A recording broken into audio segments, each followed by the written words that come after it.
शेळी डिलिव्हरी व्हायच्या पहिले कोणती काळजी घ्यावी किंवा झाल्यावर आपल्याला काय काय करावं, शेळीचा जंतनाशक किंवा पिलांची कशी काळजी घ्यावी, स्वच्छ करावी ते आपण या व्हिडिओमध्ये बघणार आहोत.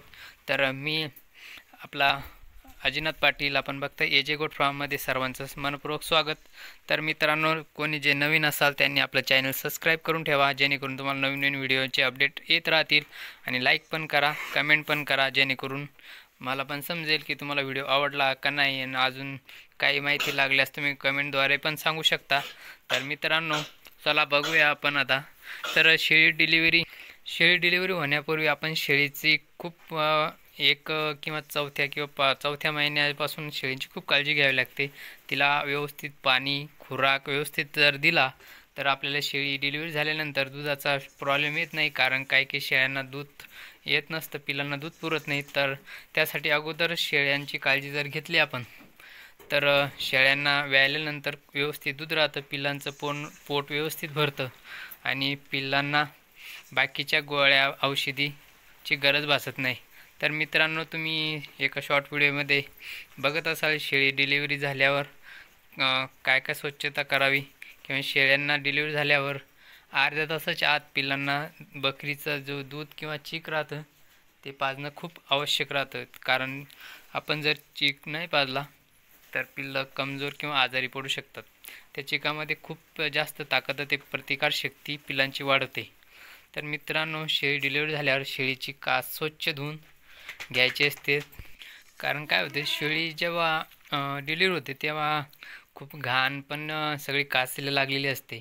आणि जर आपण पिल्लं तसेच जर कासेला लावले किंवा पाजले तर ते जे घाण असते ते पिल्लांच्या शरीरात जाते आणि आपले पिल्लं आजारी पडू शकतात.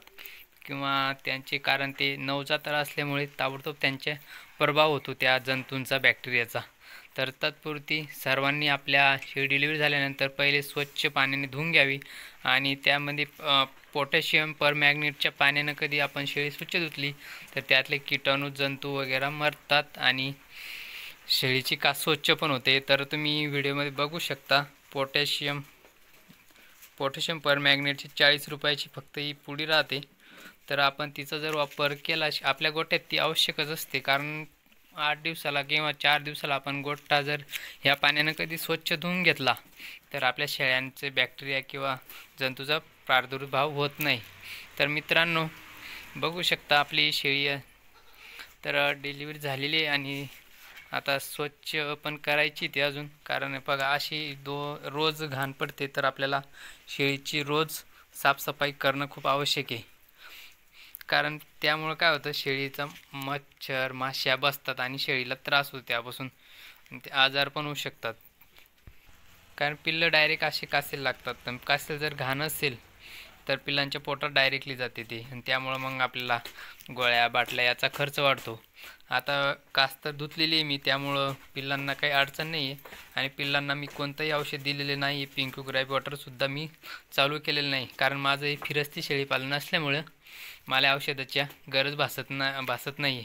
ज्यावेळी दूध कमी पडलं किंवा जास्त असेल किंवा अपचन व्हायला लागलं तेव्हाच पिंकू ग्राईप वॉटर ही मी पाजत असतो, नाही तर पाजण्याची आवश्यकताही राहत नाही.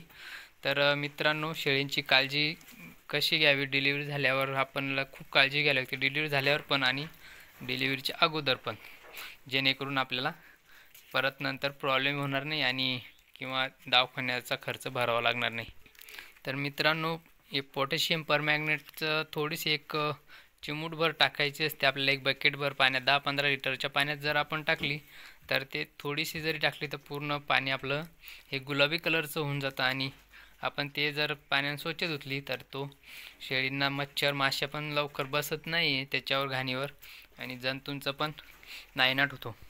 तर पिल्लांना आपण अर्ध्या तासाच्या आत जर चीक पाजायचा असतो त्यांना, तर ते उभे राहतात थोडे थोडे, तर आपण त्यांना हातात धरून चीक पाजायचा कधी पण. कारण जेणेकरून त्यांना ते तोंडात धरता येईल, नंतर सवय लागली ते तर आपोआप पितातच.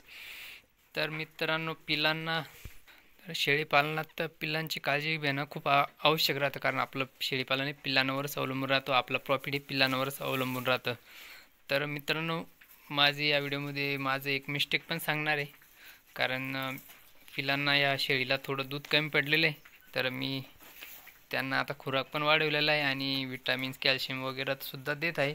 कारण ते आता एक माझी चुकी झाली, कारण जे हे शेळीचे पिल्लं आहे, याच शेळीची पिल्लं आहे मोठ्या, तर ती डिलिव्हरी झाल्यानंतर 1 महिन्यातच ती लागली आणि ती लागल्यानंतर 3 ते 3.5 महिने दूध दिलं.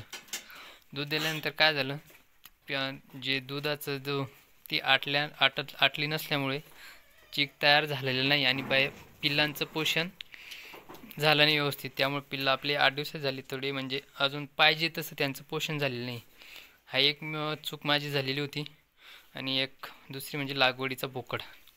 तर बोकड हा थोडा कमजोर होता किंवा आजारीमधूनच होता, त्यामुळे पिल्ले थोडे आपले त्या बोकडवर गेले आणि थोडे छोटेच आणि थोडे कमजोर राहिले. कमजोर पण नाही म्हणता येणार, थोडे आता सुधारले, त्यांना दूध वगैरे व्यवस्थित आहे.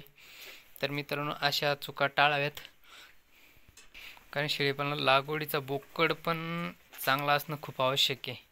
तर मित्रांनो, मी काय केलं होतं तुम्हाला माझं पण सांगतो, कारण माझा अनुभव सांगतो याच व्हिडिओमध्ये छोटासा 1 मिनिटात. मी या शेळीला बिटल क्रॉस केला होता आणि मी एक गावरान पण बोकड आणला होता. तर या शेळीसाठी आणला होता, रेड कलरची, जी गुलाबी कलर शेळी दिसते रेड कलरची.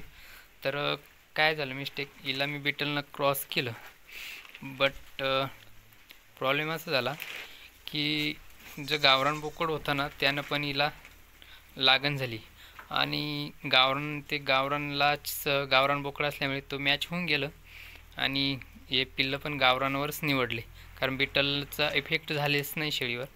बिटलचा फेल झाला, बिटलनं लागलेली शेळी फेल झाली आणि गावरानचेच रिझल्ट आला. तर मित्रांनो, काय होतं माहिती आहे का, असे पण प्रॉब्लेम होऊ शकतात, त्यामुळे पण ही पण काळजी घेणं खूप आवश्यक आहे. तर आपली एक शेळी आज आय थिंक ती थोडी आज येऊ शकते. तर मित्रांनो बघा, ती थोडी यावेळेस येऊ शकते. तर मित्रांनो बघा, अशी काळजी घ्यावी जेणेकरून आपला पण शेळीपालनात फायदा होईल आणि अशा काही चुका माझ्याकडनं झाल्या तर त्या पण टाळता येतील. तर मित्रांनो, व्हिडिओ कसा वाटला कमेंट करून नक्की सांगा, लाईक करा, चॅनल सबस्क्राईब करा. तर भेटू परत नवीन व्हिडिओमध्ये. तोपर्यंत सर्वांना बाय बाय. आणि मी या शेळीची आता डिलिव्हरी करतो, तोपर्यंत बाय बाय.